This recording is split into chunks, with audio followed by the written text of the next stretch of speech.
നവരാത്രിയുടെ ഒരു ഘട്ടം കൂടി പൂർത്തിയാവുകയാണ്. ആദ്യത്തെ ദിവസം നമ്മൾ പറഞ്ഞു നമ്മൾ പിറവി കൊള്ളുകയാണ് എന്ന് പറഞ്ഞു. എന്നാൽ 6ാമത്തെ ദിവസമാകുമ്പോഴേക്കും നമ്മൾ ഈ ജന്മം പൂർത്തിയാക്കുന്നത് പോലെ, അതായത് അടുത്ത ഒരു ഘട്ടത്തിലേക്ക് കടക്കുകയാണ്. എന്താണോ ഇവിടെ നിലനിന്നിരുന്നത് ആ നിലനിന്നിരുന്ന എല്ലാം ഇല്ലാണ്ടായി ഒരു ഇരുട്ടിലേക്ക് പോയിട്ട് ഇരുട്ടിൽ നിന്ന് വെളിച്ചത്തെ സ്ഥാപിക്കുന്നത്. അതെന്താണെന്ന് വെച്ചാൽ ആദ്യം നമ്മൾ ആദ്യത്തെ 3 ഘട്ടങ്ങൾ ജന്മമാണെന്ന് പറഞ്ഞു, രണ്ടാമത്തെ 3 ഘട്ടങ്ങൾ ജീവനാണെന്ന് പറഞ്ഞു. ഇനി ആ സംഹാരഭാവത്തിലേക്കാണ് ഇന്നുള്ളത്. സംഹാരഭാവത്തിൽ നിന്ന് പിന്നെ മോക്ഷത്തിലേക്ക്. അതാണ് നവരാത്രിയുടെ 3 കാലങ്ങളിൽ നമ്മൾ അറിയുന്നത്. അപ്പൊ 3 ദിവസങ്ങൾ പൂർത്തിയായി 4ാമത്തെ ദിവസം എത്തിയപ്പോഴേക്കും പിറവി കുഷ്മാണ്ഡ സ്വരൂപത്തിൽ വന്നു അല്ലേ. 4ാമത്തെ ദിവസം 3 ദിവസങ്ങൾ നമ്മൾ ഗർഭാവസ്ഥയിലായിരുന്നു. 4ാമത്തെ ദിവസം നമ്മൾ പിറവിയിലേക്ക് കുഷ്മാണ്ഡയിലൂടെ പിറവി കൊണ്ടു. അത് കഴിഞ്ഞിട്ടുള്ള 3 ദിവസങ്ങൾ നമ്മൾ സ്ഥിതി ആണ് പറഞ്ഞുകൊണ്ടിരുന്നത്. അനുഗ്രഹങ്ങളെക്കുറിച്ച്, അതുപോലെ തന്നെ ജീവിതത്തിന്റെ സമരങ്ങളെക്കുറിച്ച് ഒക്കെ പറഞ്ഞുകൊണ്ടിരുന്നു. അടുത്തത് സംഹാരം എന്ന് പറയുന്ന യഥാർത്ഥത്തിൽ പ്യൂരിഫിക്കേഷൻ എന്നാണ് നമ്മൾ ഒന്നുകൂടി വ്യക്തമാക്കേണ്ടത്. സംഹാരം നശിപ്പിച്ചു കളയൽ മാത്രമല്ല, അതിൽ കൃത്യമായ ശുദ്ധീകരണം, ആ ശുദ്ധീകരണത്തിന്റെ ഭാവമാണ് 6ാമത്തെ ദിവസമാകും തോറും നമ്മളിലേക്ക് സൈലൻസ് മെല്ലെ മെല്ലെ മെല്ലെ മെല്ലെ വന്നു തുടങ്ങി. 7ാമത്തെ ദിവസമാകുമ്പോൾ നമ്മൾ അറിയുന്നത് ശുദ്ധീകരണത്തിന്റെ തീവ്ര ഭാവങ്ങളെയാണ്. ഡീപ്പായിട്ടുള്ള ഡെപ്തിലുള്ള ശുദ്ധീകരണം, തിരിച്ചറിവുകൾ, അതൊക്കെയാണ് 7ാമത്തെ ദിവസം നമുക്ക് മനസ്സിലാക്കേണ്ടത്. നവരാത്രി പുണ്യത്തിന്റെ 6 നാളുകളിൽ 6 ശക്തി ചൈതന്യങ്ങളെ പറയുകയും 6 നവദുർഗമാരിൽ 6 പേരെ അറിയുകയും ദശമഹാവിദ്യകളിൽ 6 സാന്നിധ്യങ്ങളെ അറിയുകയും ചെയ്ത മഹാപുണ്യത്തോടുകൂടി 7ാം നാളിലേക്ക് കടക്കുമ്പോൾ, 7ാം നാളിൽ നവദുർഗകളിൽ നമ്മൾ ഉപാസിക്കുന്ന മൂർത്തിയുടെ പേര് കാളരാത്രി എന്നാണ്. കാളരാത്രി, കാളരാത്രി അല്ലെങ്കിൽ കാലരാത്രി എന്നും പറയുന്ന, ഇരുട്ട്, രാത്രി എന്നൊക്കെയുള്ള വാക്കുകൾ തന്നെ അതിനകത്ത് വരുന്നത്. ഡെത്ത് ആൻഡ് ഡാർക്ക്നെസ്, അതാണ് നമ്മൾ പറഞ്ഞത്. അടുത്ത ഘട്ടം എന്ന് പറയുന്നത് ഉൾക്കൊള്ളാൻ പോലും പ്രയാസമുള്ള ഒരു ഘട്ടമാണ്. എങ്ങനെയാണ് നമ്മൾ ഇരുട്ടിനെ, അതുപോലെ തന്നെ മരണത്തെ, ഡിറ്റാച്ച്മെന്റുകളെ, വികൃതമായ അവസ്ഥകളെ, നമ്മളുടെ സൗന്ദര്യം എന്നുള്ള നമ്മുടെ കോൺസെപ്റ്റുകളിൽ ഉള്ള പ്രകാശം, സൗന്ദര്യം, ഐശ്വര്യം എന്നതിൻ്റെ ഒക്കെ നേരെ വിപരീത ഭാവങ്ങളെ അറിഞ്ഞുകൊണ്ടാണ് നമ്മൾ 7ാമത്തെ ദിവസത്തെ ഉണർത്തേണ്ടത്. അതായത് ശരിക്കും പറഞ്ഞാൽ ആധ്യാത്മികമായ ലെവൽസിലേക്ക് നമ്മൾ കുറച്ചുകൂടി ഹയർ ലെവൽസിലേക്ക് പോകുമ്പോൾ നമുക്കുണ്ടാകാൻ പോകുന്ന ത്യാഗം, നമുക്കുണ്ടാകാൻ പോകുന്ന ആശങ്ക, നമ്മളിൽ ഉണ്ടാകേണ്ടുന്ന ഒരു ഒരു ഒരു എന്താ പറയാ നിസ്സംഗത്വം, ഇതൊക്കെയാണ് വെളിവാകുന്നത് 7ാം ദിവസമാകുമ്പോഴേക്കും. അപ്പോൾ കാളരാത്രി എന്ന ഭഗവതിയെക്കുറിച്ച് പറയുകയാണെങ്കിൽ, കാളരാത്രി എന്ന ഭഗവതിയെക്കുറിച്ച് നമുക്ക് ആദ്യം പറയാൻ പറ്റുന്നത് എങ്ങനെയാണെന്ന് വെച്ചാൽ, നമ്മൾ പറഞ്ഞു മഹിഷാസുര മർദ്ദിനിയായിട്ട് കാത്യായനി അവതരിച്ചു അല്ലെ. അദ്ദേഹം പറഞ്ഞു ഓർക്കുമല്ലോ, മഹിഷാസുര മർദ്ദിനിയായിട്ട് കാത്യായനി അവതരിച്ചു. കാത്യായനി മഹിഷാസുരനെ നിഗ്രഹിച്ചോടുകൂടി പിന്നെ അസുരന്മാരുടെ ഒന്നും ഇടപെടലില്ലാത്ത കുറേ കാലം, മനോഹരമായൊരു കാലം, ഒരു അസുരന്മാരും ഇല്ല, നല്ല സുഖകരമായിട്ടുള്ള ഒരു ജീവിതം. അങ്ങനെ ഇരിക്കുമ്പോഴാണ് സുംഭനിസുംഭന്മാര് ഉയർന്നു വരുന്നത്. സുംഭനിസുംഭന്മാരും ഇതുപോലെ തന്നെ മഹിഷാസുരനെ പോലെ വരം നേടി ശക്തി പ്രാപിക്കുന്നു, പിന്നെ ദേവലോകത്തെ കീഴടക്കുന്നു. അങ്ങനെ അത് കഴിഞ്ഞ് സുംഭനിസുംഭന്മാരങ്ങനെ നിറഞ്ഞു വാഴുകയാണ്. നിറഞ്ഞു വാഴുന്ന സമയത്താണ് സുംഭനിസുംഭന്മാരെ കൊണ്ടുള്ള ശല്യം സഹിക്കാതെ വരികയും പതിവ് പോലെ ദേവന്മാരെല്ലാം ഒത്തുചേരുകയും എന്താണ് പോംവഴി എന്ന് ആലോചിക്കുകയും നേരെ കൈലാസത്തിൽ മഹാദേവനെ ചെന്ന് കാണുകയും ചെയ്യാണ്. മഹാദേവനെ കാണുന്ന സമയത്ത് മഹാദേവൻ മാത്രമേ അവിടെയുള്ളൂ. പാർവതി ദേവി മാനസസരസിൽ സ്നാനം ചെയ്യാണ്. മാനസരസിൽ സ്നാനം ചെയ്തുകൊണ്ടിരിക്കുകയാണ് പാർവതി. മഹാദേവനെ കൈലാസത്തിൽ വന്ന് കാണാണ് എല്ലാ ദേവന്മാരും. അപ്പോൾ ദേവന്മാരെല്ലാവരും അവരവരുടെ പ്രശ്നങ്ങൾ പറയുന്ന സമയത്ത് മഹാദേവൻ ഇതിങ്ങനെ കേട്ടിരിക്കുകയാണ്. അപ്പൊ സുംഭനിസുംഭന്മാരെ എങ്ങനെയാണ് നിഗ്രഹിക്കേണ്ടത്, എങ്ങനെയാണ് ഈ ദേവലോകത്തെ വീണ്ടെടുക്കേണ്ടത്, ദേവന്മാർക്ക് മനസ്സമാധാനം എങ്ങനെ തിരിച്ചു കൊടുക്കണം എന്നൊക്കെ ആഗ്രഹിക്കുന്ന സമയത്ത് മനസ്സരോവരത്തിൽ നിന്നുകൊണ്ട് പാർവതി ദേവി ഇവരുടെ പരാതികൾ മുഴുവൻ കേൾക്കുകയാണ്. പാർവതി ദേവി ഈ സുംഭനിസുംഭന്മാരെ ഇല്ലാതെയാക്കുവാൻ ഒരു ശക്തി വേണമല്ലോ എന്ന് കരുതി മനസ്സരോവരത്തിൽ മുങ്ങി നിവരുമ്പോൾ അംബിക എന്ന സ്വരൂപം സ്വീകരിക്കുന്നു. അംബിക, പാർവതി തന്നെ അംബികാഭാവത്തിലെത്തി തേജസ്സോട് കൂടിയിട്ടുള്ള അതിസൗന്ദര്യത്തിന്റെ രൂപമാണ് അംബിക. അംബിക വരികയാണ്. അംബിക വന്നിട്ട് എല്ലാ ദേവന്മാരോടും പറയണം, വിഷമിക്കേണ്ട, സുംഭനിസുംഭന്മാരെ നിഗ്രഹിക്കാനുള്ള വഴി ഞാൻ കണ്ടെത്തിക്കോളാം എന്ന് പറയാണ്. അങ്ങനെ ഭഗവതി നേരെ നിശുംഭന്മാരെ നിഗ്രഹിക്കാനായിട്ട് ചെല്ലാണ്. അപ്പൊ നിശുംഭന്മാർ നോക്കുമ്പോൾ അത് അതീവ സുന്ദരിയായിട്ടുള്ള ഒരു സ്ത്രീ വരാണ്.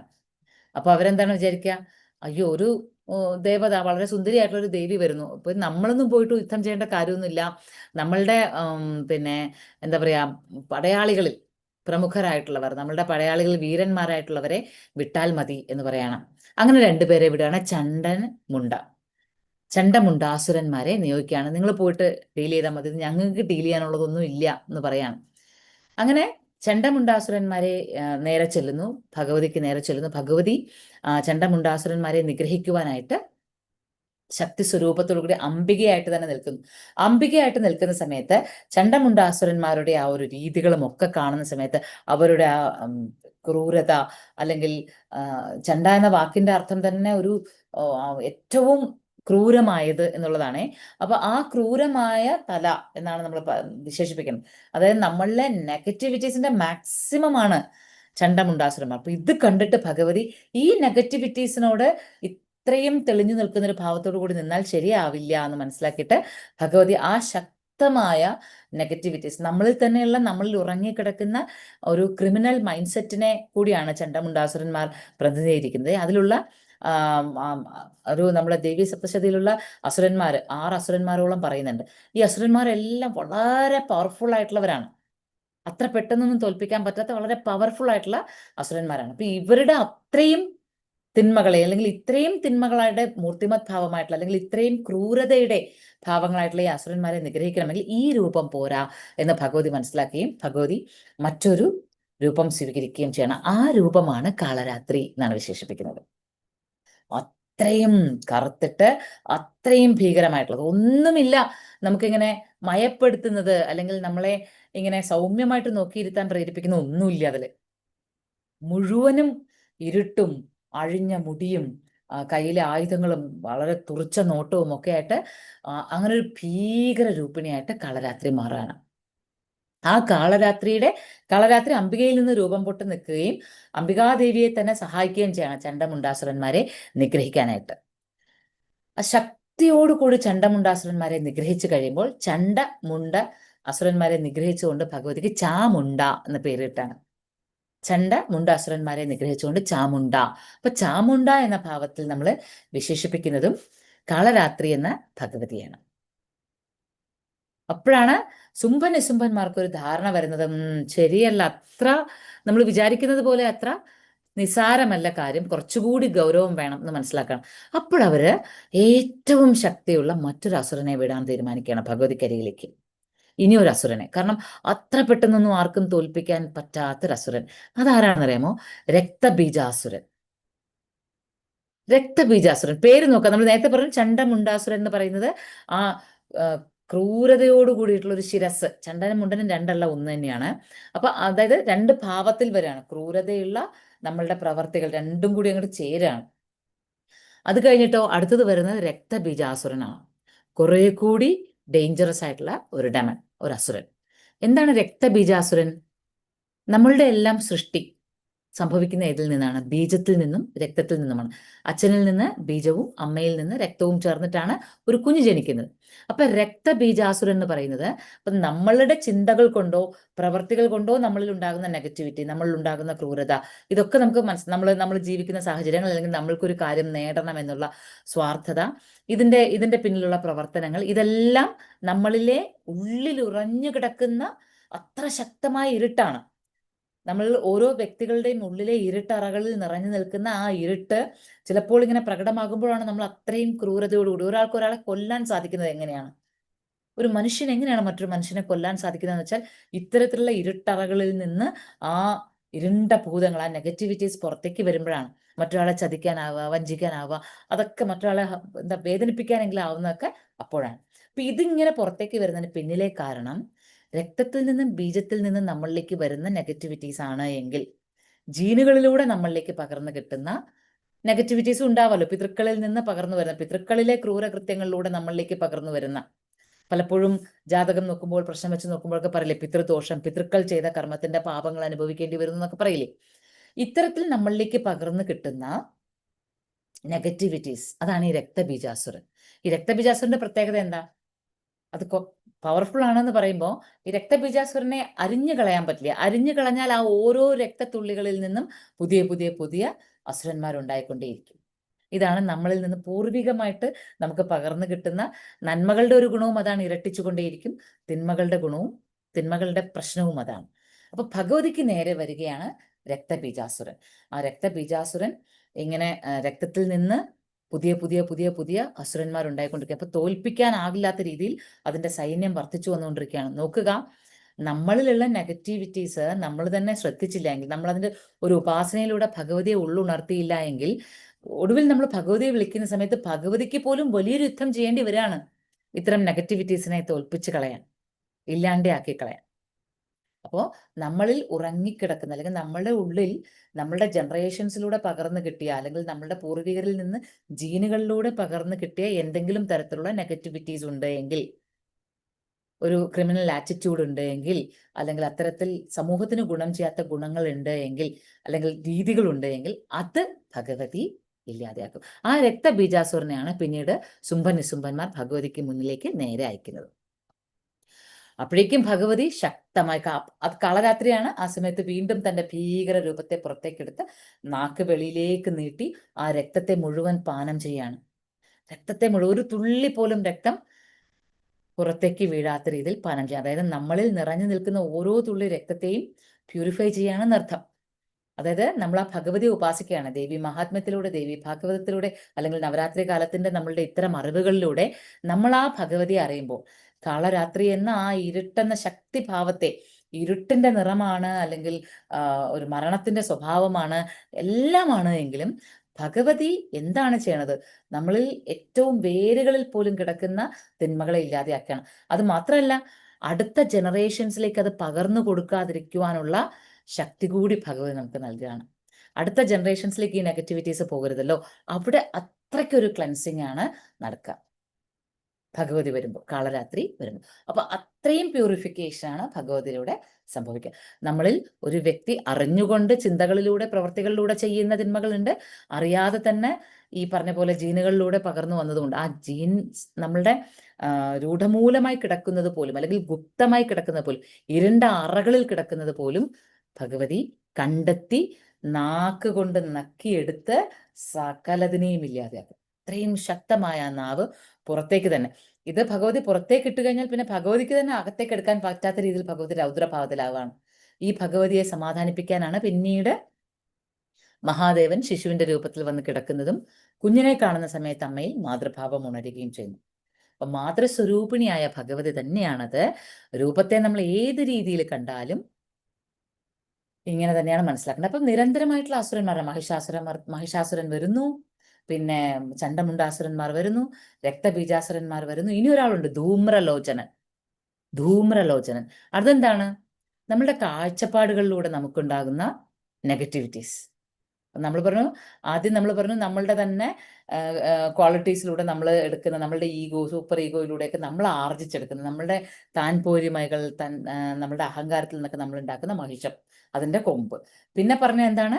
നമ്മളിലെ വളരെ ക്രൂവലായിട്ട് മറ്റൊരാൾക്ക് ദ്രോഹം വരുത്തിയാൽ പോലും നമുക്ക് നമ്മൾ വിചാരിക്കുന്ന കാര്യങ്ങൾ നടത്തണമെന്ന് വിചാരിക്കുന്ന രീതിയിലുള്ള ആറ്റിറ്റ്യൂഡ് നമ്മളിൽ ഉണ്ടെങ്കിൽ അത് ചണ്ടമുണ്ടാസുരന്മാർ എന്ന് പറഞ്ഞു. അത് കഴിഞ്ഞപ്പോൾ രക്തബീജാസുരന്മാർ, ജന്മങ്ങളിലൂടെ പകർന്നു കിട്ടിയ നെഗറ്റിവിറ്റീസ് വരെ കൊന്നുകളയുന്നു. അത് കഴിയുമ്പോൾ ധൂമ്രലോചനൻ, ജീവിച്ചിരിക്കുന്ന കാലത്ത് നമ്മളുടെ കാഴ്ചപ്പാടുകളിൽ പുക നിറഞ്ഞാൽ എന്ത് പറ്റും? കാഴ്ചയിൽ പുക വന്നാൽ എന്ത് പറ്റും? കാഴ്ച വ്യക്തമായി നമ്മൾ കാണില്ല, അല്ലെ?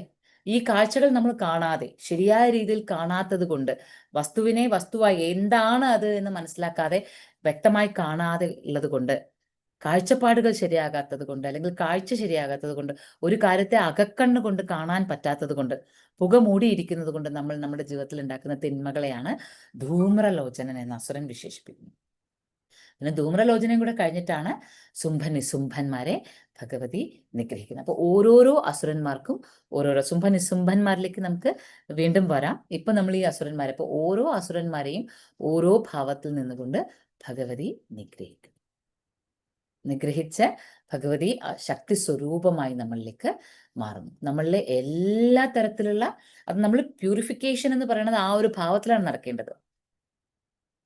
അപ്പൊ അത് ശക്തമായിരിക്കണം. അതത്ര എളുപ്പമായിട്ടും സോഫ്റ്റായിട്ട് വളരെ ചിരിച്ചുകൊണ്ട് സർവാഭരണ വിഭൂഷിതയായി നിൽക്കുന്ന ഭഗവതിയിലൂടെ അത് സാധിക്കില്ല എന്ന് മനസ്സിലാക്കുമ്പോൾ ഭഗവതി ഘോര രൂപിണിയായിട്ട് കണ്ടാൽ തന്നെ പേടി, പറഞ്ഞാൽ തന്നെ പേടി. അങ്ങനത്തെ രീതിയിൽ മാത്രമേ നമുക്ക് നമ്മുടെ എനർജിക്ക് കടിഞ്ഞാണിടാൻ പറ്റുള്ളൂ.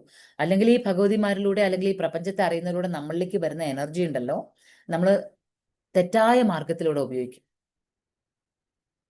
അഷ്ടസിദ്ധികൾ നമുക്ക് സാധനയിലൂടെ, ഉപാസനയിലൂടെ ഭഗവതിയെ വെളിപ്പുറത്തെത്തുന്ന അമ്മ എന്നൊക്കെ പറയില്ലേ, ശരിക്കും ഭഗവതിയെ നമ്മൾ ഉപാസിക്കാൻ തുടങ്ങിയാൽ നമ്മൾ എന്താ ആവശ്യപ്പെടുന്നോ അതിലേക്ക് നമ്മളെ കൊണ്ട് എത്തിക്കും ഭഗവതി. അതാണ് നമ്മൾ ഈ കഴിഞ്ഞ ദിവസങ്ങളിലൊക്കെ ഓരോരോ ഭാവത്തിൽ ഭഗവതിയെ പറയുന്നത്. സ്കന്ദമാതയായിട്ട്, കാത്യായനിയായിട്ടൊക്കെ നമ്മളിലെ തന്നെ ഗുണങ്ങളെ ഉണർത്തി ഉണർത്തി തരുന്ന ഭഗവതിയാണ്. പക്ഷെ ഈ എനർജി എല്ലാം നമുക്ക് തന്നാലുണ്ടല്ലോ, ഈ എനർജിയെ നമ്മൾ മോശമായ രീതിയിൽ ഉപയോഗിക്കാൻ ചിലപ്പോൾ കാര്യമാകും. അഷ്ടസിദ്ധികൾ ലഭിക്കുന്ന സന്യാസി വര്യന്മാർക്ക് പോലും ചിലപ്പോൾ അതൊക്കെ മറ്റൊരു മാർഗത്തിൽ ഉപയോഗിക്കണം എന്നൊക്കെ തോന്നിപ്പോയാലോ, സന്യാസിമാർക്ക് വരെ തോന്നിപ്പോയിരിക്കുന്നു എന്ന് പല പുരാണങ്ങളും പറയുമ്പോൾ നമുക്കും തോന്നാൻ സാധ്യതയില്ലേ? ഉപാസന കൊണ്ട്, ഭക്തി കൊണ്ട് ലഭിക്കുന്ന ഗുണങ്ങളെ പോലും ചിലപ്പോൾ നമ്മൾ തെറ്റായ രീതിയിൽ വിനിയോഗിച്ചേക്കാം. അതിന് സാധ്യത നൽകാത്ത ഭഗവതിയാണ് നമ്മൾ കാളരാത്രി എന്ന് വിശേഷിപ്പിക്കുന്നത്. അപ്പോൾ കാളരാത്രിയെ നന്നായി മനസ്സിലാകുന്നുവോ? കാളരാത്രി എന്ന ശക്തി സ്വരൂപിണിയെ നമുക്ക് നന്നായി മനസ്സിലാകുന്നു. കുറച്ച് എന്താ പറയാ, പറയുമ്പോൾ നമ്മളിതെല്ലാം പുരാണ കഥകളായിട്ടോ അല്ലെങ്കിൽ ഐതിഹ്യങ്ങളായിട്ടോ ഒക്കെ പറഞ്ഞു പോകുന്ന ഭഗവതി കുറേ അസുരന്മാരെ നിഗ്രഹിച്ചു. പക്ഷെ ഈ അസുരന്മാർ അനുദിനം നമ്മളുടെ ഉള്ളിൽ നിന്ന് ഇങ്ങനെ ഉണ്ടായി വരും, നമ്മൾ പോലും അറിയാതെ ഉണ്ടായി വരാം എന്ന് മനസ്സിലാക്കുമ്പോഴാണ് നമ്മളിൽ നിരന്തരമായി ഭഗവതി സാന്നിധ്യത്തെ നമ്മൾ എപ്പോഴും ഉണർത്തിക്കൊണ്ടേയിരിക്കേണ്ടതുണ്ട്. അല്ലെങ്കിൽ ഭഗവതിയുടെ എനർജി അല്ലെങ്കിൽ ഊർജം എന്ന് പറയുന്നത് നമ്മൾ എപ്പോഴും നിറഞ്ഞു നിൽക്കേണ്ടത് അതുകൊണ്ടാണ്. അപ്പോൾ അങ്ങനെയാണ് നമ്മൾ ഭഗവതി കാളരാത്രിയെ മനസ്സിലാക്കേണ്ടത്. അത് എല്ലാ തരത്തിലും എന്താ പറയാ, ശുഭം അശുഭം എന്നിങ്ങനെ രണ്ടുണ്ട്, ഇരുട്ട് വെളിച്ചം എന്നിങ്ങനെ രണ്ടുണ്ട്. ഈ രണ്ടായി നിൽക്കുന്നതിൽ നിന്ന് ഇരുട്ട് നമ്മളെപ്പോഴും ശുഭമായത് അല്ലെങ്കിൽ പ്രകാശമുള്ളത് എന്നുള്ളതിനെ പെട്ടെന്ന് കണ്ടെത്താനും മനസ്സിലാക്കാനും എളുപ്പമാണ് എന്ന് വിചാരിക്കും. പക്ഷെ അപ്പോഴൊക്കെ നമ്മൾ ഇഗ്നോർ ചെയ്യുന്നത് അശുഭം അല്ലെങ്കിൽ ഇരുട്ട് എന്നുള്ളതിനെയാണ്. ആ ഇരുട്ടിനെയും അശുഭമായതിനെയും ഒക്കെ എക്സ്പീരിയൻസ് ചെയ്താൽ മാത്രമേ, അശുഭമായത് എന്ത് എന്നറിഞ്ഞാൽ മാത്രമേ ശുഭം എന്താണെന്ന് വ്യക്തമാകുള്ളൂ എന്ന് പറയുന്ന പോലെ, ഇരുട്ട് എന്താണ് എന്ന് നന്നായി മനസ്സിലാക്കിയാൽ മാത്രമേ വെളിച്ചത്തെ അറിയാൻ പറ്റുള്ളൂ എന്നതുപോലെ ആ ഭാഗത്ത് നിൽക്കുകയാണ് ഭഗവതി. അങ്ങനെയാണ് നമ്മൾ ഏഴാമത്തെ നവദുർഗകളിൽ ഏഴാമത്തെ കാളരാത്രി നിലകൊള്ളുന്നത്. കാളരാത്രിയുടെ സ്ഥാനം സഹസ്രാരത്തിലാണെന്നാണ് പറയാം. കാരണം അത്രയ്ക്ക് ശക്തി പ്രാപിച്ചുകൊണ്ട് നമ്മളിലെ സർവ അസുരന്മാരെയും നിഗ്രഹിക്കുകയാണ്. സർവ്വവിധമായ അസുരന്മാരെയും നിഗ്രഹിച്ച് ഒരു പ്യൂരിഫിക്കേഷനിലേക്ക് നമ്മളെ ക്ഷണിക്കുന്ന ഭഗവതിയെ സഹസ്രാരത്തിൽ തന്നെ പ്രതിഷ്ഠിച്ചിരിക്കുകയാണ്. അതുകൊണ്ടാണ് കാളരാത്രിയെ മഹാഭാരതത്തിന്റെ ഒക്കെ പല മോക്ഷഘട്ടങ്ങളിലും കാളരാത്രിയെക്കുറിച്ചുള്ള പരാമർശങ്ങൾ വരുന്നത് അതുകൊണ്ടാണ്. അപ്പോൾ അങ്ങനെയുള്ള കാളരാത്രിക്ക് ഇരുട്ടിന്റെ നിറവും രൂപവും ഒക്കെയാണ് എന്ന് മനസ്സിലാക്കാം. എന്നാലോ നമ്മളിൽ എന്ത് അനുഗ്രഹമാണ് ഭഗവതി നൽകുന്നത് എന്നുള്ളതാണ്. എല്ലാ തരത്തിലും അനുഗ്രഹങ്ങൾ എന്ന് പറയുമ്പോൾ ഈ നമ്മുടെ നെഗറ്റിവിറ്റീസ് ഇല്ലാണ്ടാക്കുക മാത്രമാണോ ചെയ്യുന്നത്? അങ്ങനെ മാത്രമല്ല ചെയ്യുന്നത്. നമ്മളിൽ നിന്ന് ആ നെഗറ്റിവിറ്റീസ് ഇല്ലാതെ ആകുന്ന സമയത്ത് ഇരുട്ടിനെ കുറിച്ചുള്ള ധാരണ നമുക്ക് നന്നായി വരികയും ആ ഇരുട്ടിൽ നിന്ന് പ്രകാശത്തിലേക്ക് സഞ്ചരിക്കണം, അല്ലെങ്കിൽ പ്രകാശം എന്നതിൻ്റെ വാല്യൂ നന്നായിട്ട് ഉൾക്കൊള്ളാൻ പറ്റുകയും ചെയ്യും. അതുകൊണ്ടാണ് ആ കറുത്ത കളറിൽ ഭഗവതി വരുമ്പോൾ, കറുത്ത നിറത്തിൽ ഭഗവതി വരുമ്പോൾ നമ്മുടെ ഉള്ളിലെ കറുപ്പഴിയുകയാണ്.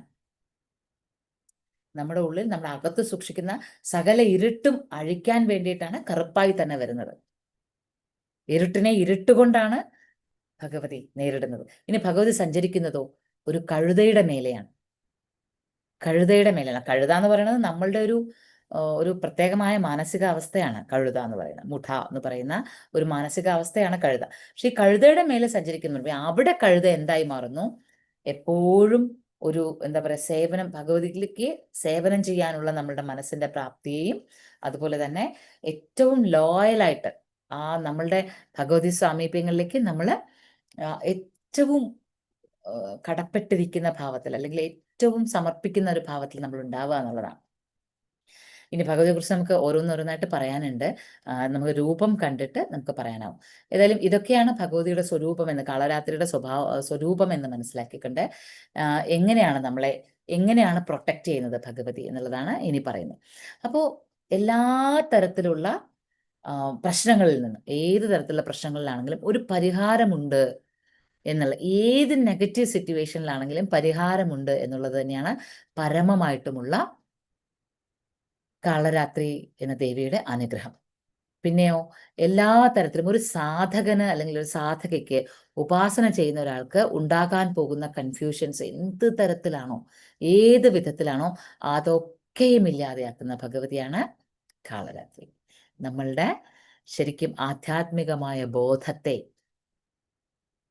ഇരുട്ട് എന്ന ഭാവത്തിൽ നിന്ന് വെളിച്ചത്തിലേക്ക് നയിക്കുമ്പോഴാണ് ഇരുട്ടും വെളിച്ചവും നമുക്ക് ദ്വൈതം എന്ന ഭാവത്തിൽ നിന്ന് അദ്വൈതത്തിലേക്ക് വരുന്നത്. വെളിച്ചത്തെ പോലെ തന്നെ ഇരുട്ടിനെ കാണാൻ നമുക്ക് ശക്തി വേണ്ടേ? എങ്കിലല്ലേ സാധനാ ഗുണം ഉണ്ടാവുള്ളൂ. ഇരുട്ടിനെ ഭയന്നുകൊണ്ടും വെളിച്ചത്തെ മാത്രം ഉപാസിച്ചുകൊണ്ടും ഇരിക്കാൻ പറ്റുമോ? ഒരു സാധകന് വേണ്ടുന്ന, അല്ലെങ്കിൽ സാധകയ്ക്ക് വേണ്ടുന്ന ഗുണം എന്താണ്? എല്ലാറ്റിനെയും ഒന്നുപോലെ കാണണ്ടേ, സമഭാവത്തിൽ കാണണ്ടേ. അപ്പൊ ഇരുട്ടിനെ വെളിച്ചമായി കാണാൻ പറ്റിയാൽ മാത്രമേ, ഇരുട്ടും ഭഗവതിയാണ് എന്നറിഞ്ഞാൽ മാത്രമേ, എല്ലാം ഒന്നാണ്, സർവ്വതും ഒന്നാണ് എന്ന് മനസ്സിലാക്കിയാൽ മാത്രമേ ആ യഥാർത്ഥ സാധനാ ഗുണത്തിലേക്ക് നമ്മൾ എത്തുകയുള്ളൂ. അതാണ് നമുക്ക് ശക്തി സ്വരൂപിണിയായിട്ട് മനസ്സിലാക്കുന്നത്. ഇപ്പൊ ലളിതാ സഹസ്രനാമത്തിലൊക്കെ വിശേഷിപ്പിക്കുന്ന ഭഗവതി വിശേഷമായിട്ടും രുദ്രന്റെ ഛായ എന്നാണ് വിശേഷിപ്പിക്കുക. രുദ്രന്റെ നിഴൽ, രുദ്രന്റെ ആത്മശക്തി എന്ന് തന്നെയാണ് ഉദ്ദേശിക്കുന്നത്. ആ നിഴൽ പോലെയാണ് ഭഗവതി. അത്രയും ഒരു ഇരുട്ട് ഭാവത്തെക്കുറിച്ച് പറയുമെങ്കിലും ഭഗവതി ശക്തി സ്വരൂപിണിയായി നിൽക്കുന്നു. ഇനി സഹസ്രാർത്ഥത്തിൽ ഭഗവതിയുടെ സാന്നിധ്യത്തെക്കുറിച്ച് പറയുന്ന പോലെ തന്നെ കാളരാത്രി മറ്റൊരിടത്ത് കൂടി ഇരിക്കുന്നുണ്ട്, അനാഹത ചക്രത്തിൽ. നമ്മളുടെ ഹൃദിപത്മം വിടർന്നു നിൽക്കുമ്പോൾ അതിന് 12 ഇതളുകളാണ്. 12 ഇതളുകളിൽ ഖ ഖ ഗ ഖ ങ ച ഛ ജ ഛ ഞ ഢ ഢ എന്നിങ്ങനെ ഇത്രയും അക്ഷരങ്ങളാണ് ആ 12 ഇതളുകളിലുള്ളത്. 12 ഇതളുകളിലും 12 അക്ഷരങ്ങളുണ്ട്. അതിൽ ആദ്യത്തെ അക്ഷരം കായാണ്. ക എന്ന അക്ഷരത്തിൽ കുടികൊള്ളുന്ന ഭഗവതി കാളരാത്രിയാണ്. കാളരാത്രി, അതുപോലെ തന്നെ ഓരോ നാമങ്ങളുണ്ട് ഭഗവതിമാർക്ക്. ക ഖ ഗ ഖ എന്നുള്ള നാമങ്ങളിലേക്ക് വരുമ്പോൾ ഈ നാമങ്ങളിൽ ഓരോരോ നാമങ്ങളിലിരിക്കുന്ന ഭഗവതി, കൻറ്റീത, ഗായത്രി, ജയ എന്നൊക്കെ അറിയപ്പെടുന്ന ഓരോരോ നാമങ്ങളിൽ, അതിലും ചണ്ഡ എന്ന രൂപത്തിലും ഭഗവതി ഇരിപ്പുണ്ട്, ഛായ എന്ന രൂപത്തിലും ഭഗവതി ഇരിപ്പുണ്ട്. അതുപോലെ തന്നെ തങ്കകാരിണി, അതുപോലെ ടങ്കഹസ്തിനി തുടങ്ങിയിട്ടുള്ള ഭാവത്തിലും ഭഗവതി ഇരിപ്പുണ്ട്. അതിൽ പക്ഷെ ആദ്യത്തെ നാമം തന്നെ കാളരാത്രി എന്ന് പറയുമ്പോൾ അനാഹത ചക്രം എന്ന് പറയുന്നത് നമ്മുടെ ഹൃദയപത്മമാണ്. ഈ ഹൃദിപത്മം ഉണരുമ്പോഴാണ് ശരിക്കും നമുക്ക് സഹസ്രാരത്തിലേക്കുള്ള മാർഗം തെളിയുന്നത്, സഹസ്രാരത്തെക്കുറിച്ചുള്ള സൂചന കിട്ടുന്നത്. എങ്ങനെയാണ് നമ്മളെ തന്നെ മറന്നുകൊണ്ട് ആനന്ദത്തിന്റെ ഒരു ഭാവത്തിലേക്ക് എത്തുന്നത് എന്നുള്ളതിന് ആമുഖം ലഭിക്കുന്നത് നമ്മുടെ അനാഹത ഉണരുമ്പോഴാണ്. സ്നേഹം, കരുണ, കമ്പാഷൻ, അതിൽ നിന്നാണ് നമ്മളുടെ ആനന്ദത്തിന്റെ തലങ്ങളെ ആദ്യം ഉൾക്കൊള്ളുന്നത്. അപ്പൊ ആ അനാഹത ചക്രത്തിലെ 12 ഇതളുകളിൽ ആദ്യത്തെ ഇതളിൽ നിലകൊള്ളുന്നു കാളരാത്രി. അതാണ് പ്രഗ്യ എന്നും യക്ഷിണി എന്നും ഭഗവതിയെ വിശേഷിപ്പിക്കും. പ്രഗ്യ എന്ന് പറഞ്ഞാൽ പ്രജ്ഞയുടെ സ്വരൂപം തന്നെയാണ്. അപ്പോൾ ആ രൂപത്തിലാണ് ഭഗവതിയെ വിശേഷിപ്പിക്കുക. അപ്പൊ അങ്ങനെയുള്ള കാളരാത്രി നമ്മളെ ഏവരെയും അനുഗ്രഹിക്കട്ടെ എന്ന പ്രാർത്ഥനയോടുകൂടി നമുക്ക് കാളരാത്രിയുടെ മന്ത്രവും അതുപോലെ തന്നെ രൂപവും കാണാം. കാളരാത്രി ക്ലിയർ ആയോ? എന്താണ് കാളരാത്രി പറയുന്നത്? കാളരാത്രിയെ കുറിച്ച് മനസ്സിലാക്കുമ്പോൾ അപ്പോൾ ആ കറുത്ത രൂപം കാണുമ്പോൾ ഇനി പേടിക്കുമോ? ഭയം തോന്നുമോ? കാളരാത്രി ഒരു നെഗറ്റീവ് ദേവതയാണ് എന്ന് വിചാരിക്കോ? ഇല്ല. കാരണം അത്രയ്ക്ക് ശക്തമായി നമ്മളിൽ കിടക്കുന്ന ഡീപ്പ് റൂട്ടഡ് ആയിട്ടുള്ള നെഗറ്റിവിറ്റീസിനെ മാറ്റണമെങ്കിൽ അത്രയും ഇരുട്ട് തന്നെ വേണം, അത്രയും ഭീകരരൂപിണി തന്നെ വേണം. അത് നിസ്സംശയം പറഞ്ഞു തരികയാണ് കാളരാത്രി. നമുക്ക് ആ രൂപം ഒന്നാദ്യം കാണാം. കഴുതയ്ക്ക് മേലിരിക്കുന്ന ഭഗവതി ഏകവേണി, വല്ലാതെ തുറിച്ചുള്ള നോട്ടവും, നോക്കി നോക്കി നിൽക്കുമ്പോൾ കറുത്ത കറുത്ത കറുത്ത കറുത്ത കറുത്ത് വരുന്ന, കയ്യിൽ എന്തിയിരിക്കുന്നത് വജ്രായുധം. ഇന്ന് നോക്കൂ, വേറൊരു പ്രത്യേകമായ ഒരു ആയുധം കൂടി കയ്യിലിരിക്കുന്നുണ്ട്, കണ്ടോ? ഇങ്ങനെ ശൂലം പോലെ വന്നിട്ട് അതിന് ചുറ്റും ഇങ്ങനെ മുള്ളു മുള്ളു മുള്ളു പോലെ. ഒരൊറ്റ കുത്തിന് എത്രയെടുത്ത് മുറിയും അല്ലേ ആ ആയുധം? അതൊരു വിശേഷമായ ലോഹായുധമാണ്. മുള്ളാണി പോലത്തെ ലോഹായുധമാണ് ഭഗവതിയുടെ കയ്യിലിരിക്കുന്നത്. ചിത്രം തെളിഞ്ഞു കാണുന്നുണ്ടോ എല്ലാവർക്കും? ഉണ്ട്. ഓക്കെ. അപ്പൊ കണ്ടോ ആ ആയുധം കണ്ടോ? അത് മറ്റൊരു ഭഗവതിമാരുടെയും കയ്യിൽ നമ്മൾ അങ്ങനെ കാണില്ല. കാളരാത്രിയുടെ കയ്യിൽ. കാരണം വെച്ചാൽ അത്രയ്ക്ക് സ്ട്രോങ് ആയിട്ട് നിന്നാൽ മാത്രമേ, നമ്മളൊക്കെ വിചാരിക്കും എൻ്റെ അടുത്തൊന്നും ഇല്ല അത്രയും നെഗറ്റിവിറ്റീസ് എന്നൊക്കെ. നമ്മളൊക്കെ നമ്മളെ ഏറ്റവും ഉള്ളിൽ എന്തൊക്കെയാണ് സൂക്ഷിച്ചിരിക്കുന്നത് എന്നുള്ളത് വ്യക്തമാക്കി തരുന്ന ഭഗവതി. അപ്പൊ ആ ഭഗവതിയാണ് കയ്യിൽ ഈ ആയുധം പിടിച്ചിരിക്കുന്നത്. പ്രത്യേകമായൊരു ലോഹത്താൽ നിർമ്മിതമായ ആയുധം. ഇത് കൂടാതെയോ ഭഗവതി അണിഞ്ഞിരിക്കുന്ന ആഭരണങ്ങൾ നോക്കൂ. ഭഗവതി അണിഞ്ഞിരിക്കുന്ന ആഭരണങ്ങൾ മിന്നൽ പിണർ പോലെയാണ് കാണുന്നത്. കയ്യിലൊക്കെ അണിഞ്ഞിരിക്കുന്ന മിന്നൽ പിണർ, അത് ശരിക്കും മുള്ളാണി കൊണ്ടുണ്ടാക്കുന്ന ലോഹനിർമ്മിതമായ ആഭരണങ്ങളാണ് ഭഗവതി അണിഞ്ഞിരിക്കുന്നത്. ഇടത് കാലിൽ അണിഞ്ഞിട്ടുണ്ട്, ശരീരത്തിലെല്ലാം അണിഞ്ഞിട്ടുണ്ട്. ചിത്രത്തിന് ഒരു ക്ലാരിറ്റി കുറവുണ്ട്. അവിടുത്തെ നെറ്റിന്റെ പ്രോബ്ലം കൊണ്ടാണോ ആവോ? ഓക്കെ. കാലിൽ കണ്ടോ അണിഞ്ഞിരിക്കുന്നത്? ഇടത് കാലിൽ മുള്ളാണി കൊണ്ടുപോലെയുള്ള ആഭരണം. അതിങ്ങനെ അണിഞ്ഞാൽ ഉള്ള അവസ്ഥ ആലോചിച്ച് നോക്കൂ. അതിങ്ങനെ, അപ്പൊ നമ്മളോട് പറഞ്ഞു തരികയാണ്, നമ്മളുടെ നെഗറ്റിവിറ്റീസിനോട് ഫൈറ്റ് ചെയ്തുകൊണ്ട് നമ്മൾ നമ്മുടെ സാധനാ ഗുണം കൊണ്ടുവരണമെങ്കിൽ അതിന് പെയിൻഫുൾ ആയിട്ടുള്ള ഒരു പ്രോസസ്സിലൂടെ നമ്മൾ പോയേ പറ്റുള്ളൂ. ഇങ്ങനെ നിരന്തരമായിട്ടും നമ്മളുടെ ഓരോ ചലനങ്ങളിലും നമ്മളെ വേദനിപ്പിക്കുന്ന ഒരു മുള്ളാണി ചുറ്റി വെച്ച് അത് കടന്നു പോകണം നമ്മൾ. ഗുഡ് നാരായണി. അതായത് ഓരോ ദിവസവും നമ്മൾ നോക്കുമ്പോൾ ഓരോരോ വാഹനങ്ങളുടെ മേൽ, ഇപ്പൊ ഓരോ വാഹനങ്ങളും ആക്ച്വലി സിംബലൈസ് ചെയ്യുന്നത് ഓരോരോ എനർജിയാണ്. സിംഹം എന്ന് പറയുമ്പോൾ അത്രയ്ക്കും ശക്തി. കടുവ എന്ന് പറയുമ്പോൾ കടുവയുടെ ഒരു ഒരു ഒരു എന്താ പറയുക, വ്യക്തമായ വ്യക്തിത്വ ബോധം എന്ന് പറയില്ലേ, അതുപോലെ തന്നെ ഒരാള് എങ്ങനെയാണ് തന്റെ അധികാര പരിധികൾ, തന്റെ ടെറിട്ടറി മാർക്ക് ചെയ്യുന്നത്, തന്റെ ടെറിട്ടറിയിൽ കിങ് ഓർ ക്യൂൻ ആയിട്ട് നിൽക്കുന്നത് എങ്ങനെയാണ്, അതിന്റെ പ്രതീകമാണ് കടുവ. പെൺപുലിയും അങ്ങനെ. പെൺപുലി ശൗര്യത്തിന്റെ ഒരു ഭാവമാണ് പെൺപുലി. സിംഹം എന്ന് പറയുന്നത് രാജാവ്, അല്ലെങ്കിൽ എല്ലാറ്റിലും ഒരു ഏറ്റവും മറ്റൊന്നിനെ അനുകരിക്കാൻ പറ്റാത്ത രീതിയിൽ നിൽക്കുന്ന ഭഗവതി. പിന്നെ കഴുത എന്ന് പറയുമ്പോൾ നമ്മൾ പറഞ്ഞല്ലോ, നമ്മളെ കഴുത എന്ന് പറയുന്നത് നമ്മളുടെ ഇങ്ങനെ കുഴഞ്ഞു മറിഞ്ഞു കിടക്കുന്ന ഒരു മാനസിക അവസ്ഥയാണ്. മുഠ എന്ന് പറയുന്ന മാനസികാവസ്ഥയുടെ റെപ്രസെന്റേഷൻ ആണ് ഡോങ്കി അല്ലെങ്കിൽ കഴുത. അതിന്റെ കൂടെ തന്നെ പറയുന്നു, എപ്പോഴും സേവനം ചെയ്യാൻ സന്നദ്ധമായി ഇരിക്കുകയും അത്രയും തന്നെ വിശ്വസ്തത കാണിക്കുകയും ചെയ്യണം ഭഗവതിയിൽ നമ്മൾ. ഒരു കഴുത എങ്ങനെയാണോ തന്റെ യജമാനോട് പെരുമാറുന്നത് അതുപോലെ നമ്മള്, അപ്പൊ ഭാരമൊക്കെ എടുത്തു വെച്ചു തരുന്ന, മനസ്സിലായോ? അതൊന്നും എളുപ്പമല്ല എന്ന് പറഞ്ഞുതരാണ്. നമ്മൾ ഇതിനകത്ത് എളുപ്പത്തിലൊന്നും അല്ല ഈ ജീവിതം മുന്നോട്ട് കൊണ്ടുപോകുമ്പോഴുള്ള ഓരോരോ ഘട്ടങ്ങളും. അതിൽ പ്രത്യേകിച്ചും സാധകർ ഉപാസകർ എന്നൊക്കെ ആവണമെന്നുണ്ടെങ്കിൽ അതൊന്നും എളുപ്പമല്ല എന്ന് പറഞ്ഞുതരാണ്. ആ കഴുതയ്ക്ക് മേലെ സഞ്ചരിക്കുകയാണ് ഭഗവതി എന്ന് പറയുമ്പോൾ നമ്മളുടെ ആ സമർപ്പണ ഭാവത്തെക്കുറിച്ച് കൂടിയാണ് കഴുത വിശേഷിപ്പിക്കുന്നത്. അപ്പം മിന്നൽ പിണരുകൾ പോലെ ഇരിക്കുന്ന ആഭരണങ്ങളെല്ലാം മുള്ളാണികൾ പോലത്തെ ആഭരണങ്ങളാണ്. കഴുതയുടെ പുറത്താണ് ഇരിക്കുന്നത്.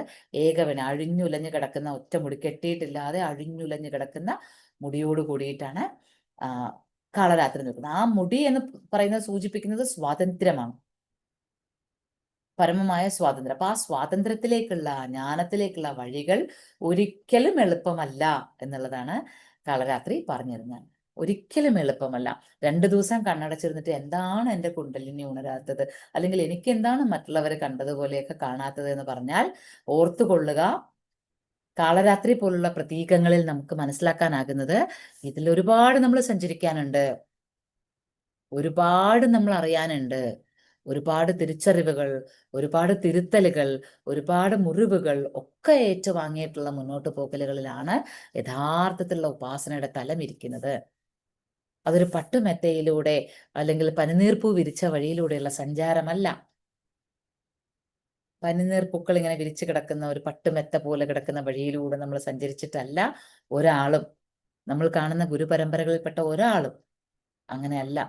നിരന്തരമായി ശരീരം കൊടുക്കുന്ന നെഗറ്റിവിറ്റീസ്, വിശപ്പ്, ദാഹം, ചിന്തകൾ, പ്രേരണകൾ എല്ലാറ്റിനെയും ഇതുപോലെ ശക്തമായി നിന്നുകൊണ്ട് എന്താ പറയാ, സമരം ചെയ്ത് കാളരാത്രിയെ പോലുള്ള ആ കറുപ്പിനെ തന്നെ ഉണർത്തി നിർത്തി ശക്തമായി നിന്ന് സമരം ചെയ്ത് നേടിയെടുക്കുന്നതാണ് ആ സാത്വിക ഭാവങ്ങൾ. അതൊക്കെയാണ് നമ്മൾക്ക് യൂട്യൂബിലൂടെ കിട്ടണം, വാട്സാപ്പിലൂടെ കിട്ടണം, അല്ലെങ്കിൽ ഏതെങ്കിലും ഒരു ഗുരുവിൻ്റെ അടുത്ത് ചെന്ന് ദക്ഷിണ കൊടുത്ത് ദീക്ഷ വാങ്ങിച്ച് കിട്ടണം, അല്ലെങ്കിൽ ജപിച്ച രുദ്രാക്ഷം 41 ദിവസം ഇട്ട് കിട്ടണം എന്നൊക്കെ നമ്മൾ വിചാരിക്കുന്നത്. അത് എളുപ്പമായിട്ടുള്ള കാര്യമല്ല. അതിനൊരു സമർപ്പണം, അതിലൊക്കെ ആ വഴിയിലൊക്കെ എത്താൻ എത്ര സഞ്ചരിക്കണം. ചിലപ്പോൾ അങ്ങനെ സഞ്ചരിച്ചുകൊണ്ടിരിക്കുമ്പോൾ ഈ ജന്മം അങ്ങ് തീരും. പിന്നെ അടുത്ത ജന്മത്തിലായിരിക്കും ബാക്കി തുടങ്ങി വെച്ച് പകുതിയാക്കി വെച്ചെടുത്തുനിന്ന് പിന്നീട് അങ്ങോട്ട്. അറിയില്ല നമുക്ക്.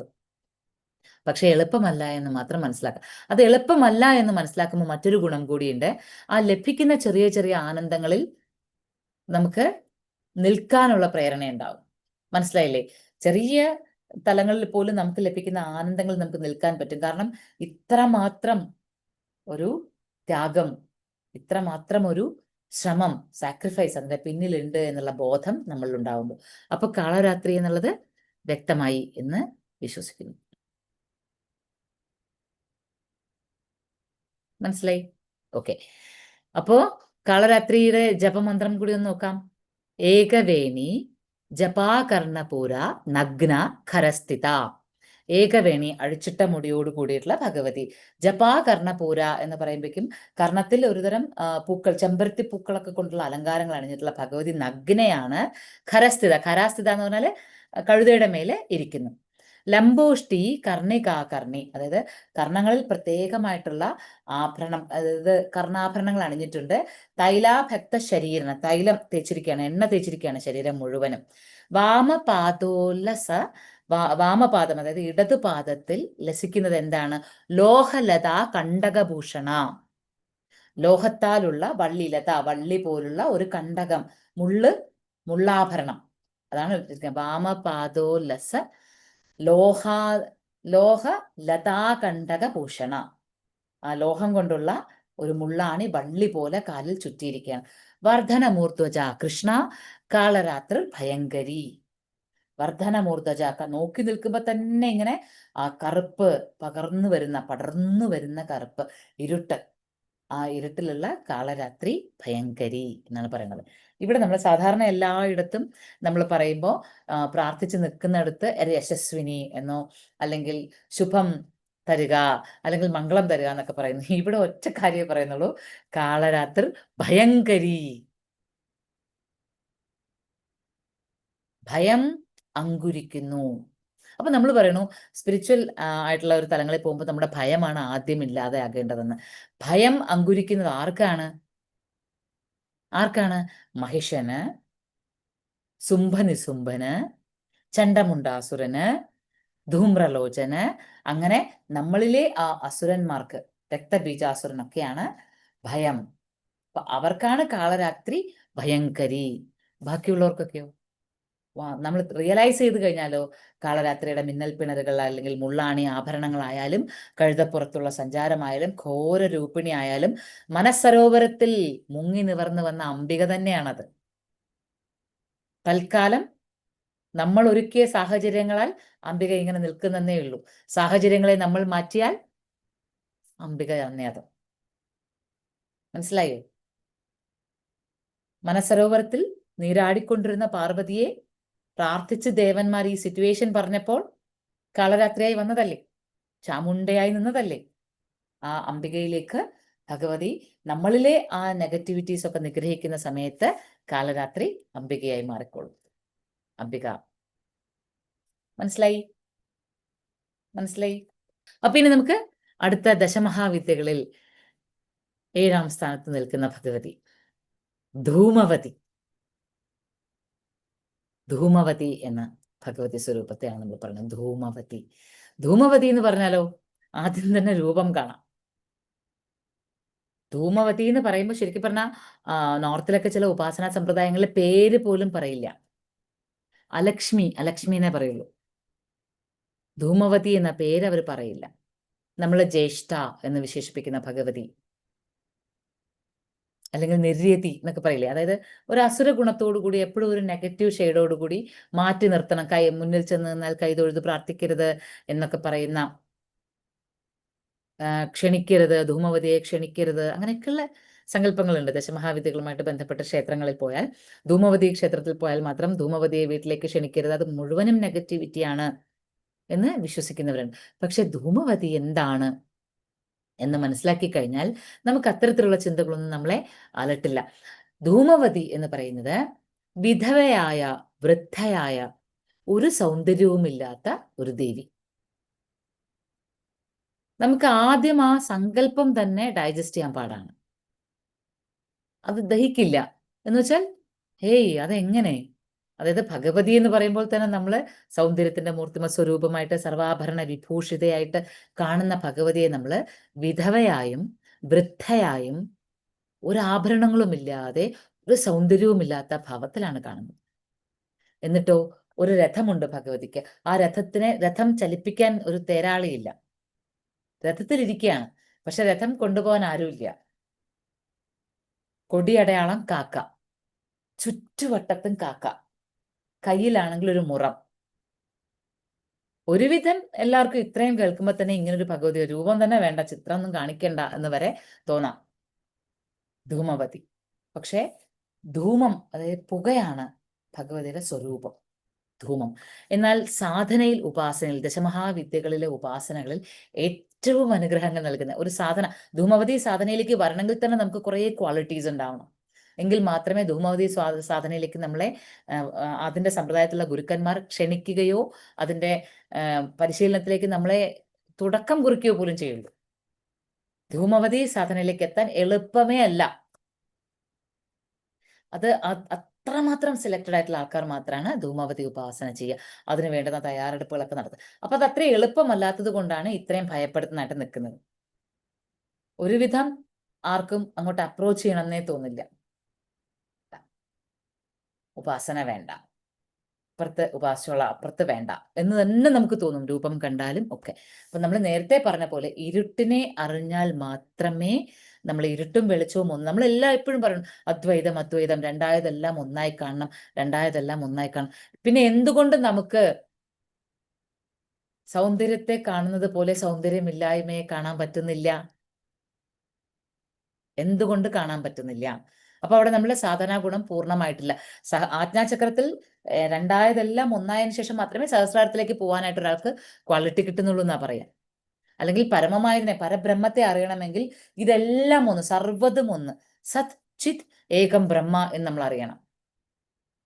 അപ്പോൾ അതറിയാനുള്ള പ്രാപ്തി ഉണ്ടായ ഒരാൾക്ക് എങ്ങനെയാണ് സൗന്ദര്യമില്ലായ്മ എന്ന് തോന്നുന്നത്, അല്ലെങ്കിൽ ആടെ ആഭരണങ്ങൾ ഇല്ലാത്തത് എന്ന് തോന്നുന്നത്, രഥത്തിൽ വാഹനമില്ല അല്ലെങ്കിൽ രഥം ചലിപ്പിക്കാൻ ആളില്ല എന്ന് തോന്നുന്നത്?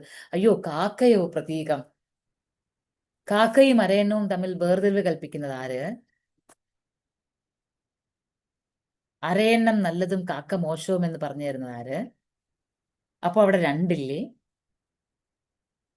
കാക്കയുടെ നിറം അത്രയും കറുത്തിരിക്കുന്നതായാലല്ലേ അരയന്നത്തിന്റെ നിറം വെളുപ്പ് എന്നുള്ളത് നമുക്ക് മനസ്സിലാവൂ. ആ വെളുപ്പിന്റെ പ്രാധാന്യം നമുക്ക് മനസ്സിലാവൂ. അരയന്നത്തിന്റെ നിറം അത്രയും വെളുത്തിരുന്നാലല്ലേ കാക്കയുടെ കറുപ്പ് എത്രമാത്രം ആഴത്തിലുള്ളതാണെന്ന് മനസ്സിലാവുള്ളൂ. കറുപ്പുണ്ടെങ്കിലേ വെളുപ്പിനെ അറിയാൻ പറ്റുള്ളൂ, വെളുപ്പുണ്ടെങ്കിലേ കറുപ്പിനെ അറിയാൻ പറ്റുള്ളൂ. അതുപോലെ തന്നെ സുഖദുഃഖങ്ങൾ ഒക്കെ ജീവിതത്തിന്റെ രണ്ട് വശങ്ങളാണ്. ഇതെല്ലാം നമ്മൾ പറയുന്നു, രണ്ടൊന്നും ഇല്ല, അദ്വൈതം അദ്വൈതം എന്ന് പറയുമ്പോഴും ധൂമവതിയുടെ ചിത്രം ഒന്ന് കാണും. രണ്ടായിട്ടൊന്നുമില്ല, എല്ലാം ഒന്നാണ് എന്ന് പറയുന്നു. കാഞ്ചീപുരത്ത് കാമാക്ഷി ക്ഷേത്രത്തില് ഈ അലക്ഷ്മി ഇരിപ്പുണ്ട്, ഭഗവതിയുടെ പുറകിലായിട്ട് അലക്ഷ്മി ഇരിപ്പുണ്ട്. എല്ലാവരും കാഞ്ചീപുരത്തെ ഭഗവതിയുടെ വിഗ്രഹം കണ്ടിട്ട് വരും, പക്ഷെ അലക്ഷ്മിയെ കൂടി കാണാം. അലക്ഷ്മി എന്ന് പറയുന്നത് ഇതുപോലെയുള്ള നമ്മുടെ സങ്കല്പങ്ങളാണ്, സാധനയുടെ ഉയർന്ന തലമാണ്. സർവാലങ്കാര വിഭൂഷിതയായ ഭഗവതി തന്നെയാണ് അലക്ഷ്മിയായിട്ടും അവിടെ ഇരിക്കുന്നത്. നമ്മളിലെ ആ നെഗറ്റിവിറ്റീസിനെ പുറത്തേക്ക് കളയാൻ ഉള്ള നെഗറ്റീവ് രൂപങ്ങൾ ആരാണ് പോസിറ്റീവ് ആൻഡ് നെഗറ്റീവ് എന്ന് കൽപ്പിക്കുന്നത്? എവിടെയാണ് പരമമായ തലങ്ങളിലേക്ക് എത്തുമ്പോൾ ഈ ശരി തെറ്റുകൾ ഉണ്ടാകുന്നത്, കറുപ്പ് വെളുപ്പ് ചിന്തകൾ ഉണ്ടാകുന്നു എന്നൊക്കെ പറഞ്ഞു തരുന്നതിനാണ് കാഞ്ചീപുരത്ത് കാമാക്ഷി അമ്മൻ കോവിൽ അലക്ഷ്മി ഇരിക്കുന്നത്. അപ്പൊ അലക്ഷ്മി, ജ്യേഷ്ഠ എന്നൊക്കെ വിശേഷിപ്പിക്കുന്ന ഭഗവതിയാണ് ധൂമവതി. ധൂമവതിയുടെ ചിത്രം ഇതാണ്.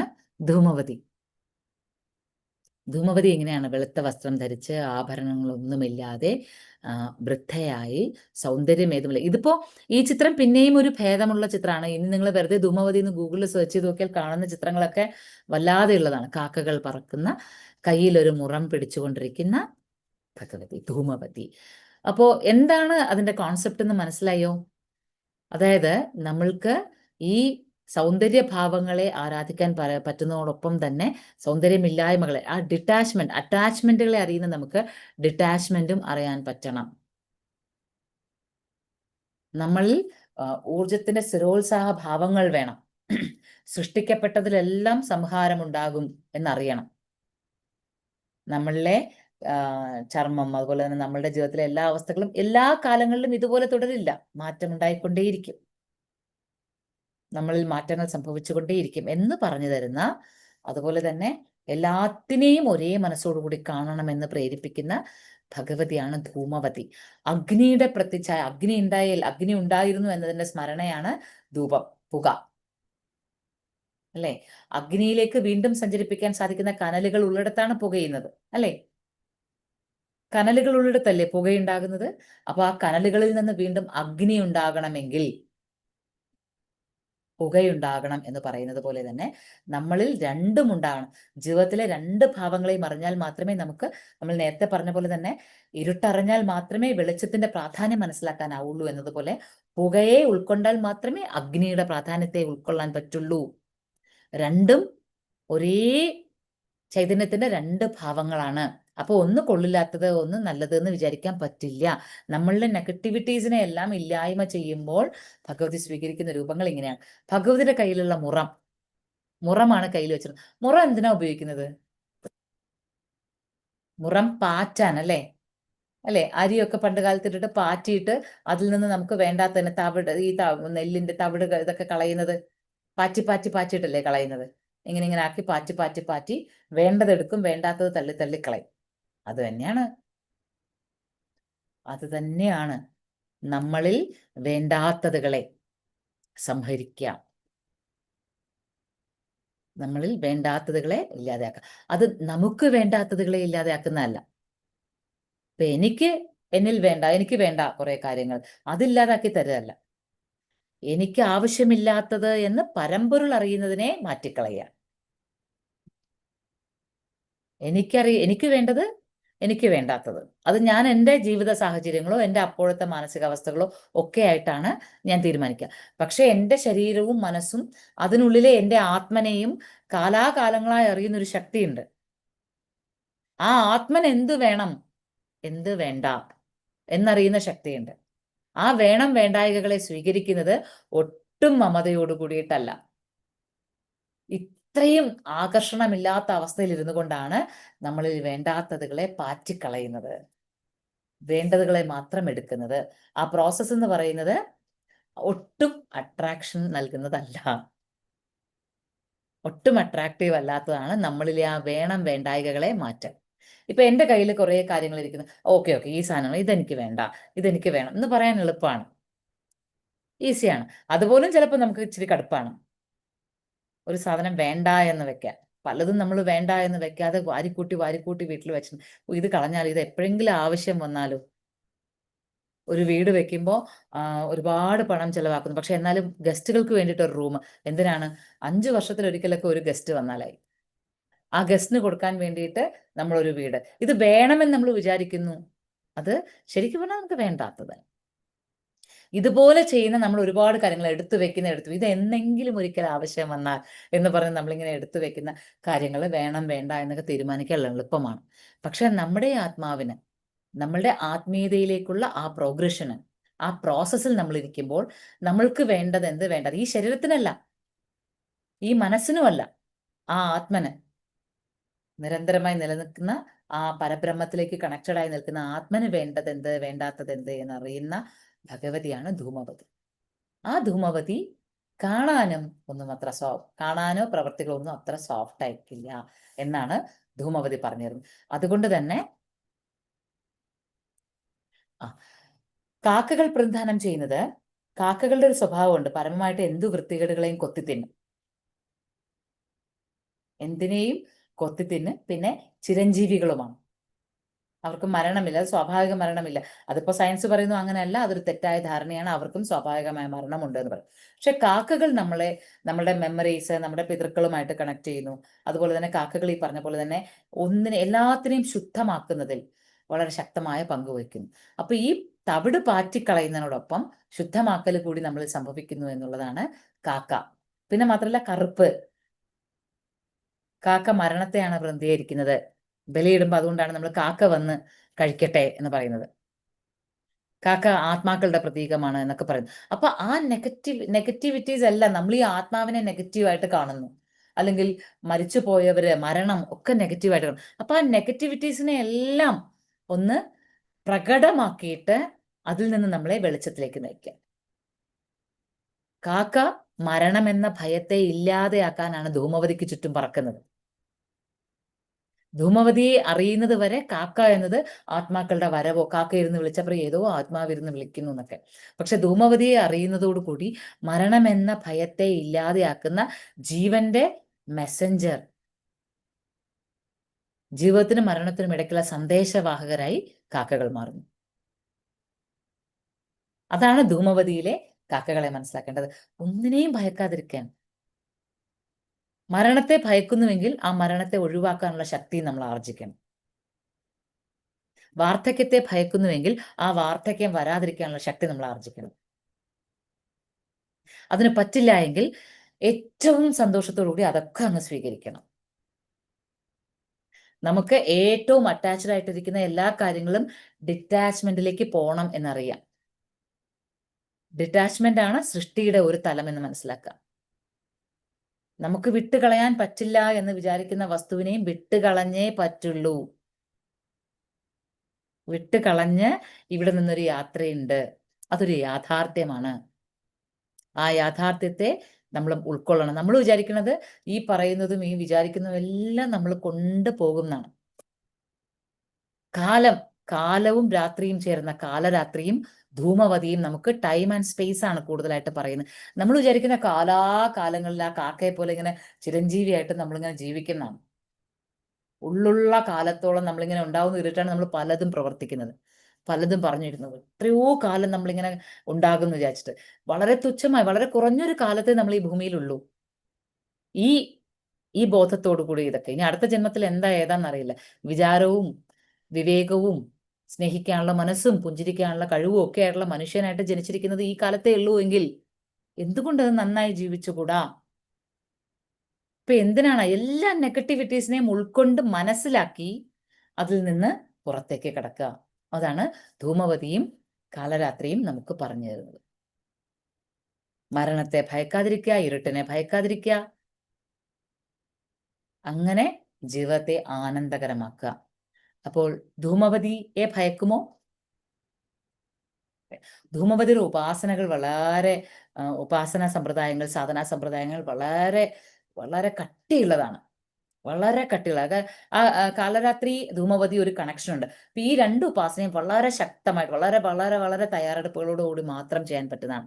എളുപ്പത്തിൽ നമ്മൾ ലളിതാ സഹസ്രനാമം പാരായണം ചെയ്യുന്ന പോലെ, എളുപ്പത്തിൽ പാരായണം ചെയ്യുന്നതല്ല ഞാൻ ഉദ്ദേശിച്ചത്, നമുക്ക് പെട്ടെന്ന് ഒരു ശ്രമമിട്ടാൽ നമുക്ക് അതിലേക്ക് എത്താൻ പറ്റുന്നത് പോലെ എത്താൻ പറ്റില്ല ഇത്തരം ഉപാസനകൾ. അതിന്റെ ഓരോ സമ്പ്രദായങ്ങളും നമ്മളെ പ്രിപ്പയർ ചെയ്യാനായിട്ട് കാലങ്ങൾ എടുക്കും. അപ്പൊ നമ്മൾ ഇത്തരത്തിലുള്ള എല്ലാം ഈ കാലത്തിൻ്റെതായ മാറ്റങ്ങളെല്ലാം അംഗീകരിക്കുന്ന ഒരു തലത്തിലേക്ക് എത്തും. അപ്പോൾ രണ്ട് മൂർത്തികളെയും മനസ്സിലായോ? കാലരാത്രി എന്താണ് എന്നും ധൂമവതി എന്താണെന്നും മനസ്സിലായോ? അപ്പൊ അതാണ് 7ാം നാളിന്റെ ശക്തിഭാവങ്ങൾ. അപ്പൊ 7ാം നാളിൽ നാളെ നമ്മൾ ഉപാസിക്കുമ്പോൾ നമ്മൾ മനസ്സിലാക്കേണ്ടത്, ഈ പ്രപഞ്ചത്തിൽ നമ്മളിലേക്ക് എന്തൊക്കെ തരത്തിലുള്ള നെഗറ്റിവിറ്റീസ് വന്നിട്ടുണ്ടോ അത് മാത്രം ആലോചിച്ചാൽ മതി, വേറൊന്നും ആലോചിക്കണ്ട.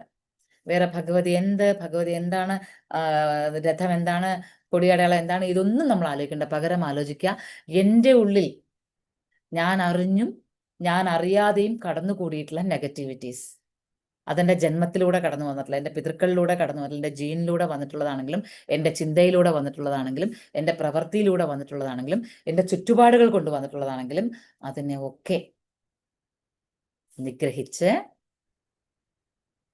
ഇരുട്ടായി നിന്നുകൊണ്ട് വെളിച്ചത്തെ പറഞ്ഞുതരാം.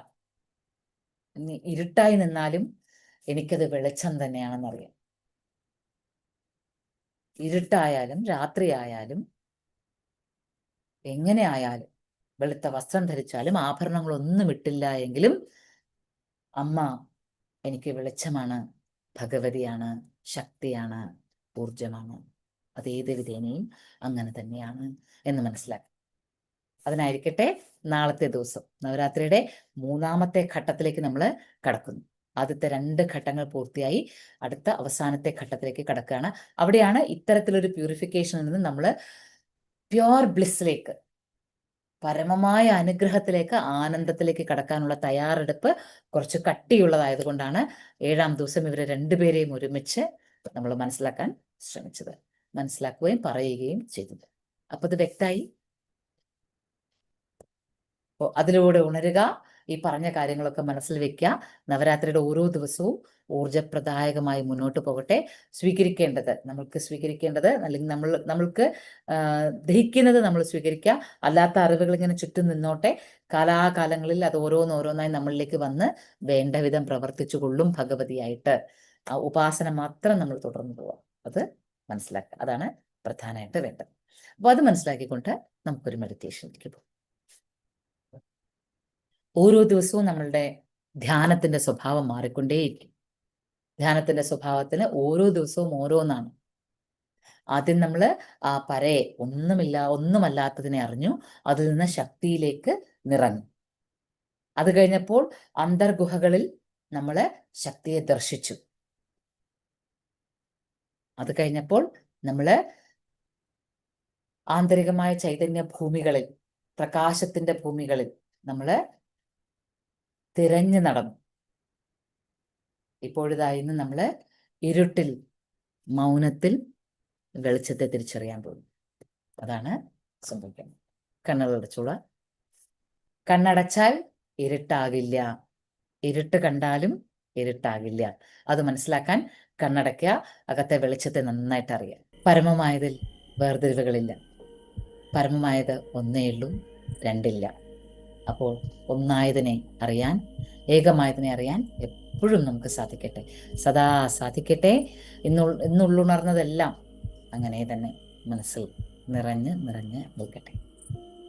നവരാത്രിയുടെ 7ാം നാളെ സർവൈശ്വര്യങ്ങളിലേക്ക് പ്രാർത്ഥിക്കുവാൻ, അതുപോലെ തന്നെ നമ്മളിലെ ഉപാസനാ ഗുണങ്ങളെ ഉണർത്തുവാനുള്ള പ്രാർത്ഥനകൾ സമർപ്പിക്കാൻ, പിന്നെ നെഗറ്റീവായതെന്തോ അത് ഇല്ലാതെയാവുകയാണ് എന്ന് നെഗറ്റീവായി നിൽക്കുന്നൊരു ഭഗവതിയെ കണ്ട് മനസ്സിലാക്കാൻ നമുക്ക് സാധിക്കട്ടെ. സർവ്വവിധവും നെഗറ്റീവ് എന്ന് തോന്നുന്നൊരു ഭഗവതിയിൽ നിന്ന് നമ്മളിലെ ആ നെഗറ്റിവിറ്റീസ് ഇല്ലാതെയാകുന്നു എന്നറിയാം. നമുക്ക് സാധിക്കണം. സർവാഭരണ വിഭൂഷിതയായി നിൽക്കുന്ന ഭഗവതി, കൈകളിൽ നിന്ന് ധനം ഇങ്ങനെ വീണുകൊണ്ടേയിരിക്കുന്ന ഭഗവതിയുടെ ചിത്രം കാണുമ്പോൾ ആ ധനവും ആ ഐശ്വര്യവും നമ്മളിലേക്ക് വരുന്നു എന്ന് വിചാരിക്കുന്നത് പോലെ, അതൊന്നുമില്ലാതെ നിൽക്കുന്ന ഭഗവതിയെ കാണുമ്പോൾ നമ്മളിൽ നിന്ന് അത്തരത്തിലുള്ളതെല്ലാം വേണ്ടാതെയാകുന്നു, അകന്നു പോകുന്നു എന്നും അറിയാൻ. എന്തും ഗുണത്തിനേ ഭവിക്കുള്ളൂ എന്നറിയാൻ. സർവ്വതും ഒന്നായി നിന്നുകൊണ്ട് ഒരു ഗുണത്തിനായി പ്രവർത്തിക്കുന്നു എന്നറിയാൻ നമുക്ക് സാധിക്കും. കേട്ടിരുന്നതിന്, ശ്രദ്ധിച്ചതിന്, മനസ്സിലാക്കിയതിന്, ഇതൊക്കെ വീണ്ടും വീണ്ടും പറയുവാൻ അവസരം നൽകിയതിന്, മാത്രമല്ല അത്രയും കോംപ്ലിക്കേറ്റഡ് ആയിട്ടുള്ള ഒരു കാര്യത്തിനെ ലളിതമായി മനസ്സിലാക്കുവാൻ സാധിച്ചുവെങ്കിൽ അതിനവസരം നൽകിയത് ഈ പ്രപഞ്ചമാണ്, ആ പരാശക്തിയാണ്. മനസ്സിലാക്കാൻ സാധിച്ചുവെങ്കിൽ അത് പരാശക്തിയുടെ കൃപയാണ്. അത്ര ലളിതമായിട്ട് മനസ്സിലാക്കാൻ പറ്റുന്ന കാര്യങ്ങളല്ല പറഞ്ഞത്. പക്ഷെ എവിടെയോ ഏറ്റവും ആഴത്തിലുള്ള ഒരു അറിവിൻ്റെ വിത്ത് പാകപ്പെട്ടിട്ടുണ്ട്, അത് വീണിട്ടുണ്ട് ആ സീഡ്. അതിന് ആ പ്രപഞ്ചശക്തിയോട്, പരാശക്തിയോട് സദാ കടപ്പെട്ടിരിക്കുന്നു. അതിനോടൊപ്പം നിങ്ങൾ ഓരോരുത്തരുടെയും പാദം തൊട്ടു വന്നിട്ടുണ്ട്. ശ്രീമാത്രേ.